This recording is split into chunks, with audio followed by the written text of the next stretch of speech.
Hi and welcome to one of my Shark Tank React videos where I analyze and react to one of the Shark Tank pitches as if I would be one of the sharks. I think there's tons of knowledge in this program showing both the entrepreneurial and the investing side and how they work together. When I'm looking at a company and analyze them, I'm looking for four things. Looking for the people behind it, I'm looking at the business model, I'm looking at the market, and I'm looking at the numbers. All of those things need to be combined to weigh up the valuation, of course, because that's the important part in the end. And in the end, I will say if I would invest in a company, if I would be one of the sharks. So I don't want to wait any longer, so let's just jump into the pitch. Let's do this. Okay. Yeah. Hi, sharks. My name is Logan Riley. I'm from beautiful San Francisco, California, and the founder of an idea company called Pink Donut. Today, I'm seeking $300,000 in exchange for 15% of my product, RokBlok. Sharks. Anybody recognize one of these? Can you believe that we've been using records to listen to music for over 120 years? You know, in that amount of time, a lot of music formats have come and gone. 8-tracks, cassettes, CDs, and now digital, yet somehow, these analog beauties have stood the test of time. Maybe that's because with their liner notes, amazing sound, and of course, smell, yeah? That old vinyl smell. Records have always been another way to just listen to music. They're an experience. However, this experience does come with its own share of inconvenience and expense. For example, to listen to any record, you have to have a turntable, pair of speakers, and a good preamp. All together costs hundreds of dollars. And in addition, this experience can only take place where all of this equipment is. You can't really take it anywhere else. Well, now. So it took a little bit of time to get to what actually problem they want to solve, because the most important thing when you are a startup or in a company or in pitching, you need to relay a message to the investors and everyone who's listening what problem you are solving. And to me, it looks like he wants to solve the problem that LPs is something you only can listen into your home and not be on the go, and you need all this kind of equipment to listen to them. He's saying that listening to LPs is kind of an experience, and if you want to experience and listen to something, I would say I still want to have it at home. I want to have my comfy chair, I want to sit where I only sit, and want to have my set of equipment to do that. So I kind of not feeling the same vibe here with having the experience on the go all over the place and so on. But let's see what he is jumping into. It could be a cool product, but I don't know. And also, I'm not a great listener at music. I'm kind of only listening at music lists for the mood. I listen to a certain music list when I'm training and listen to a certain music list when I'm working and reading. So I'm not like feeling, oh, I need to put on this song because it's great. The only song I think I listen to because I want to listen to it is Ed Sheeran's Celestial, and that's just because of the Pokemons in it. So we'll leave it at that. But let's see what the sharks think about this, and when he's continuing his pitch, what he's working on here. With this. This is RokBlok, the world's first infinitely portable, wireless record player. Really? You can literally take this guy anywhere. Let me show you how it works. Using RokBlok is really just as simple. Turning it on, placing it on top of any record, and pulling the lever up to begin playing. Oh, wow. Get out. Wow. That is so cool. To stop playing, hold your hand above RokBlok, just like this. Now, if you're like me, you like your music a little bit louder. So in addition to its built-in speaker, RokBlok also has the ability to send its music to any wireless speakers or headphones. Like that guy over there, using Bluetooth.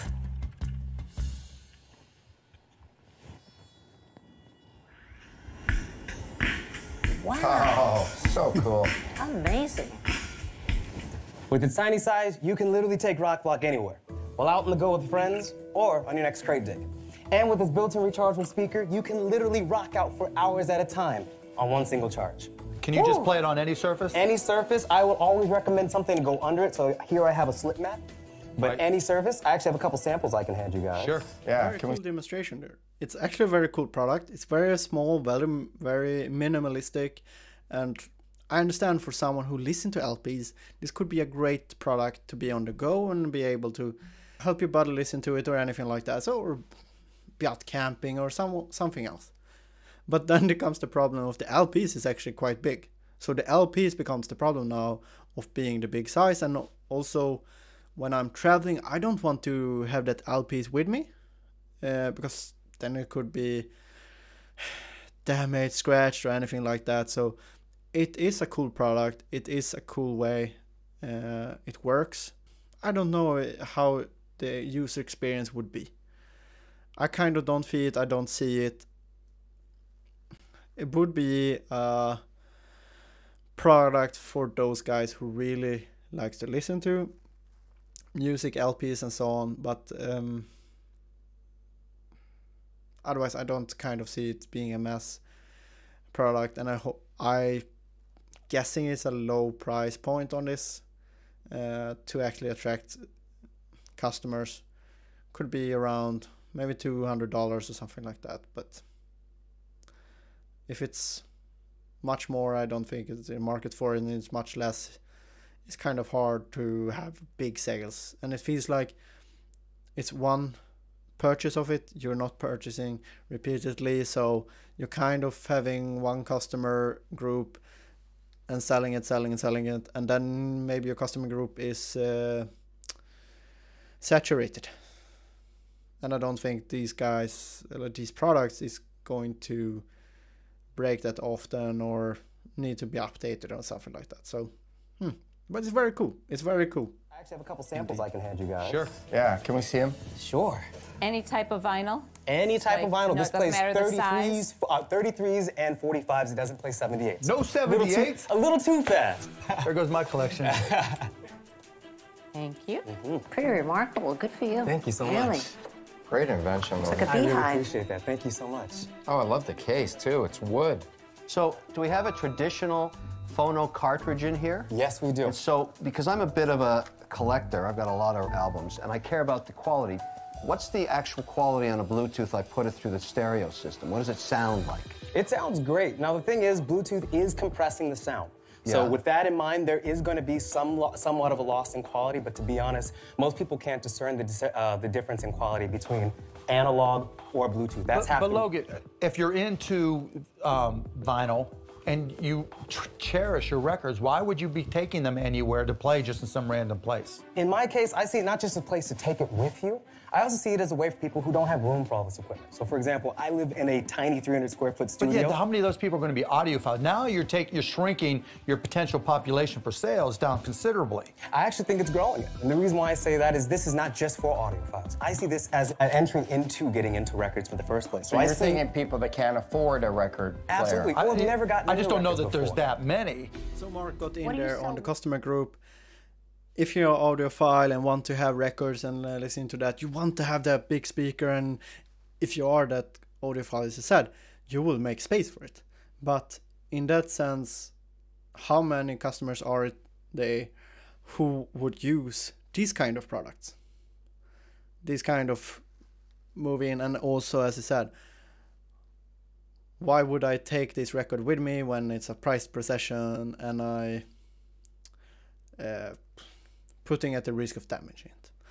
And then Robert is coming in and talking about, oh, this is a stepping product for LPs and stuff like that, for people who are having very tight spaces. Well, then if they are liking LPs and so on, then they are kind of progressing from this kind of product very fastly to the bigger setup and the audiophile and everything like that. I think it's a very cool product, but I think it's missing its mark with the customer segmentation, customer group, and where it is in the customer experience. It's very niched. This is a niche in a niche. So it's not a lot of customers here that will be potential buyers. What do you sell one unit for? They retail at $99, and it cost me $23 to make. And what are your sales so far? So far, I started a Kickstarter in 2016 with $350,000 in total sales. And besides Kickstarter, I what are have your sales? pre-sold an additional $60,000 worth of RokBlok. So have you delivered anything yet? I'm actually in production as we speak. But we don't know what the mass audience is going to think of the product yet. We don't have the feedback because you haven't delivered yet. That's true, but I've spent so much time making sure this is a great product as an audiophile myself and somebody who really believes Yeah, in but it. people Got a little bit of sales there. Most of the sales come from a Kickstarter, 350,000 there, and then he has sold some pre-orders, around 60,000. Decent numbers, taking that account to what the valuation is. Kickstarter is kind of being on trial, and you're not getting the customer feedback in a sense, and people are not that kind of picky, and they kind of understand that maybe it takes some time and the products are not that great. There are also many people who are kind of supporting something there, so it's not the real world, it's not the real sales. But then let's talk about the other problems here that they were into. Nobody knows how the customer likes the product, and that's kind of a problem here, because he has not delivered. He's in manufacturing phase on his Kickstarter, so no customer feedback, actually no sales. He has kind of pre-orders but no sales, so it's very much going into the dark here for the sharks, and then putting up the customer segmentation here being a problem also. I don't know. I'm really hesitant if I would invest in this kind of time and space and in this kind of area, because I think they're missing the customer segmentation. But let's see what the sharks is saying and what they are giving him for feedback, because I think he could need a lot of feedback in this kind of phase in his company. We don't have the feedback because you haven't delivered yet. That's true, but I've spent so much time making sure this is a great product as an audiophile myself and somebody who really believes Yeah, in but making people great fall in love products. with their own products, particularly inventors. It has nothing to do with how the audience receives it once they have it in their hand. Absolutely. How much money have you raised for this? Zero. I put $2,000 of my own money to build That's my it? prototype. Good for you. With the money from Kickstarter, I spent that on the pre-production costs, which includes the tooling. And to save money, I actually lived in China, slept at my manufacturer's office for 2 months. Wow. How'd you come up with this? So I started off, I'm a vinyl head. I go record shopping every Saturday. And one Saturday, my friends were in a park and said, hey, come meet up with us. So I have my vinyl with me. Everybody's interested in my vinyls. And it was like, wow, what'd you get? What'd you get? And everybody's going through my vinyls. They're like, well, let's listen to some. And I'm like, well, there's really no way I can let you listen to these. I mean, my apartment is about the size of Mr. Wonderful's tie closet. I can't fit anybody in my apartment at 300 square feet. And so I wanted to find a way that I could share my records with my friends or families. So I wanted something that I could take with me, but usually portable record players are big because they have to be the size of a record in order for the record to spin. So then I thought about it. Rather than the record spinning, what if I made a unit that spun around the record? Then it could be any size I want, and I could take it with me. So that's when I first started on the prototype that became RokBlok. What's your cool back? origin story here. Very cool. How is he showing his conviction by sleeping and living in China, sleeping in actually the manufacturer's office. Conviction is super high on this guy, so he's an A+ there. The origin story is good. He's showing the problem he is having with his friends and so on and so on. But it's also a little bit problematic because I think it's very niched. He wants to have it to that other people listen to it. I think he is 1% of the 1% in that kind of niche, and that kind of situation is not situated all the time. So still the problem with segmentation here. What's your background? How did you know how to make something like this? Yeah, you know, actually, this was my first hardware project. I taught myself electrical engineering on YouTube. So you're not an engineer? So you didn't hire an engineer, you figured this all out by yourself? Correct. That's impressive. Did you file a patent on this? I did file a utility patent. A utility and patent. that covers the wireless transmission of audio from a stationary disc.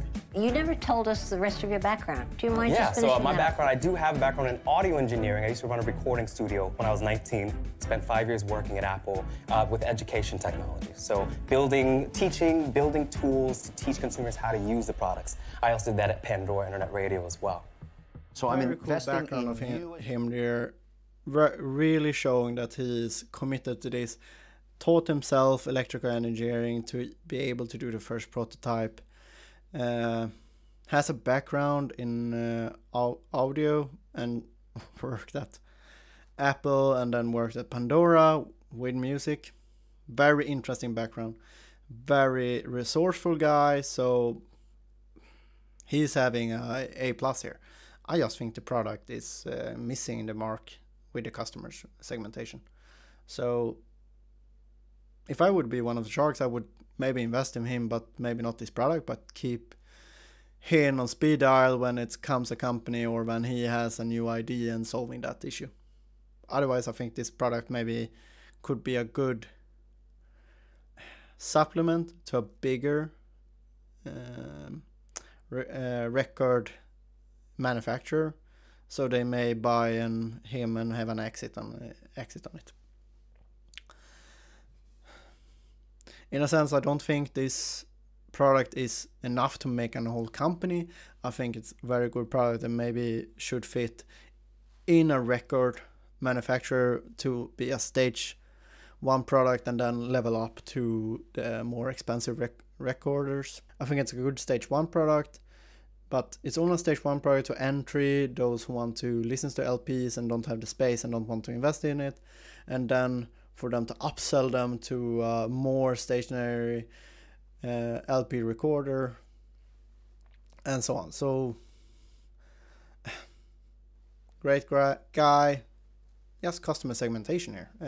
It's eating me up actually, because he is really a good inventor and a good founder and entrepreneur here. So I'm investing in you as an inventor and everything you invent? Or is it just for RokBlok? This would just be for RokBlok. Whoa, hold on there, Bubba Louie. Why would I do that? Bubba Louie. Why would I do that? RokBlok is a really... So you're just letting me invest in one single product? I think each one of my ideas can be something completely separate. And the fun thing is, if we make a partnership today, I have more ideas that I can bring to you. Yeah, Logan, I'm going to simplify things a little bit here. It's clever, my hat off to you, but I think it's way too early. Even your Kickstarter supporters haven't tested it out, never mind the open market. So for those reasons, I'm out. I appreciate your time. Thank you so much. I don't know that there's a big enough market for this, and I'll think you'll get bored if it doesn't sell right off the bat and go on to your next thing. I think that's a problem. 2, I hate working with perpetual inventors. Hate it, right? Because everyone's your baby until the next kid's born, you know? Because you go... Well said. And it just drives me crazy. It's not about running a company. So for those reasons, I wish you the best, but I'm out. 2 sharks is out. I think it's very good reasons from both to be out. One, that is too early. Kickstarter is not open market. It is kind of the trial area and so on. And then Mark is out because they don't see the market being that big. The same problem as I'm seeing with the customer segmentation and customer group. And then also he's talking about the always inventor who is always wanting to invent, always wanted to do the new things. Those are maybe not the best guys to make a company with, because if they're having an idea right now, then they want to make the next good thing, if they're losing momentum in their product. This is about building a company, not just producing products. So I understand that. And if he's saying you're investing in just this product, I understand Kevin's reaction there, because then it's a totally different story. But let's see what the other sharks is thinking about this. There are 3 left. I think I'm counting out Kevin already, but still, let's see what they're saying. I appreciate your time. Thank you, Mark. I'm looking at it with the risk being that we don't have thousands of them out in the market, so we don't know what consumers are going to say and how the product will stand up, all of that. Having said all that too, I like it. I think there's a niche market in vinyl. I don't think it's worth $2 million because it's kind of unproven. I'll do this deal. I'll give you the $300K for 50%. I want to be 5-0? 5-0, yeah, half. And you're a very impressive guy, okay? But the risk is huge, and it's not a small amount of money. I really appreciate that offer. Thank you so much. With respect to this Well, you should, because it's the only one you have right now. Absolutely. With respect, I'd like to just check and see. I understand what happens when I check and see if anybody else has an offer, but with respect... Well, let's see if anybody else has an offer. I think this is clever. I know that the millennials are into vinyl, and it's like a cool thing again, but it's expensive for something where you have this niche market, so, you know, I'm really on the fence about this. Look, I'm not on the fence. I love it. I think it's a beautiful design. I think it's going to be a slow burn.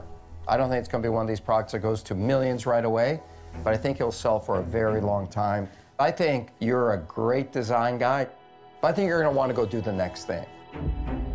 Here's my offer, and it's a little bit different. Sell it to me. I'll pay you $500,000 for 100% of RokBlok.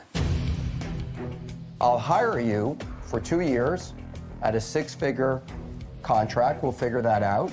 That way you have a job for a couple of years to help us get it out in the market. And then we'll pay you a royalty for every one we sell going forward.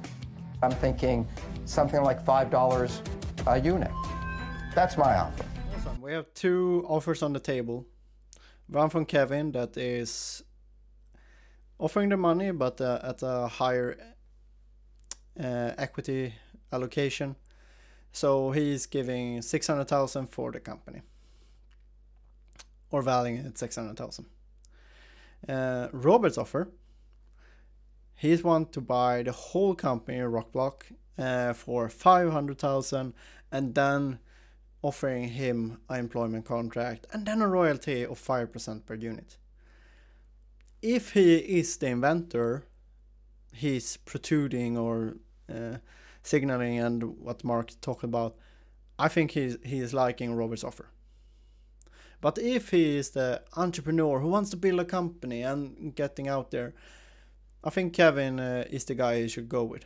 And both of these guys, Robert and Kevin, sounds like they are into LPs, so they are understanding the market and they understand kind of utility here. So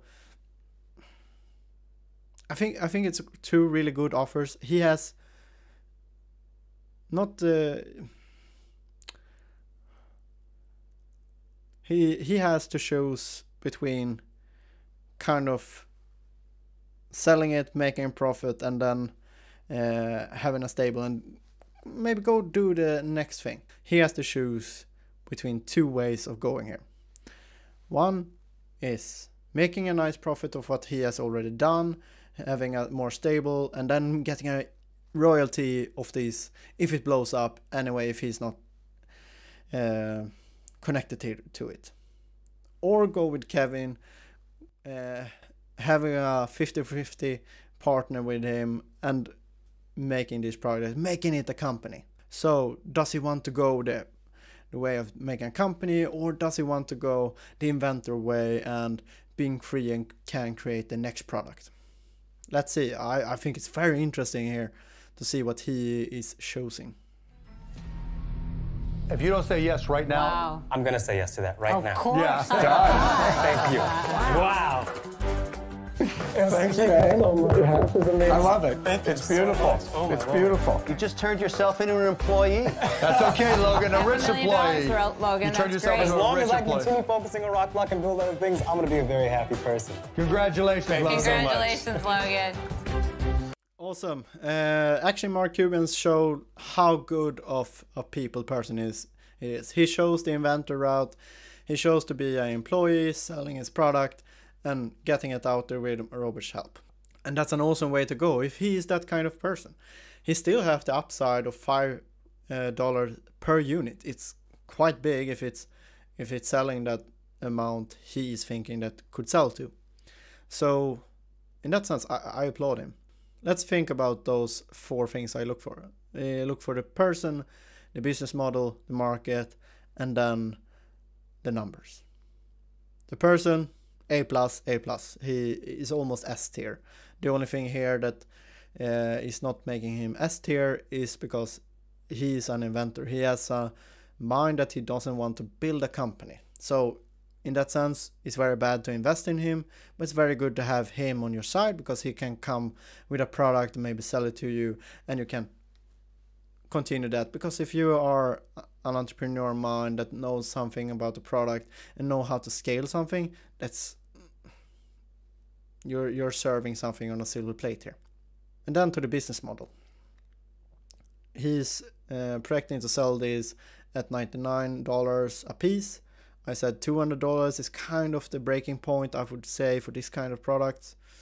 So I think it's at a good price point. He has quite good margins on them too, around 60% in gross. So it's very good.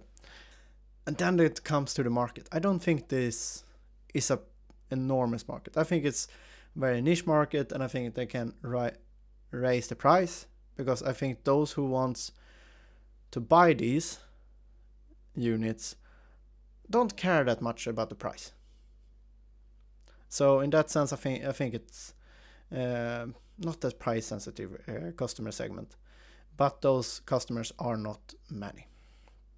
And then the numbers, around 350,000 in Kickstarter and 60,000 pre-orders. He hasn't gone out. Those numbers is kind of lofty in that way. It's fluffy. It's not actually in the real world. He's selling them, and he hasn't got them out. Maybe he's selling all these things and then getting returns. Then there are no sales. So, but he has come a long way with his product in this short amount of time, and kudos for that. So would I invest? As I said before, I'm not a music enthusiast. I actually have tinnitus in my ears, so I actually don't hear that well.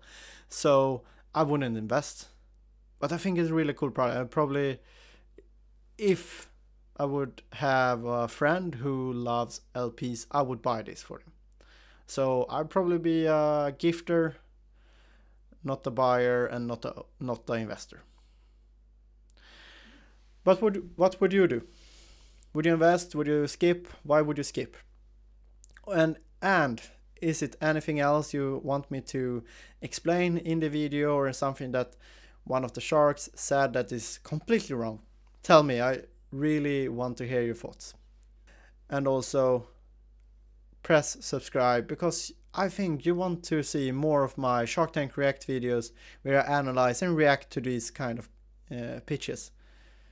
And I promise I will come out with videos more about finance and talking about the bigger pictures in the broad markets and the public markets, and hopefully teach you how to be a better investor. But for now, I thank you for listening and watching. I wish you returns in life and in your portfolio.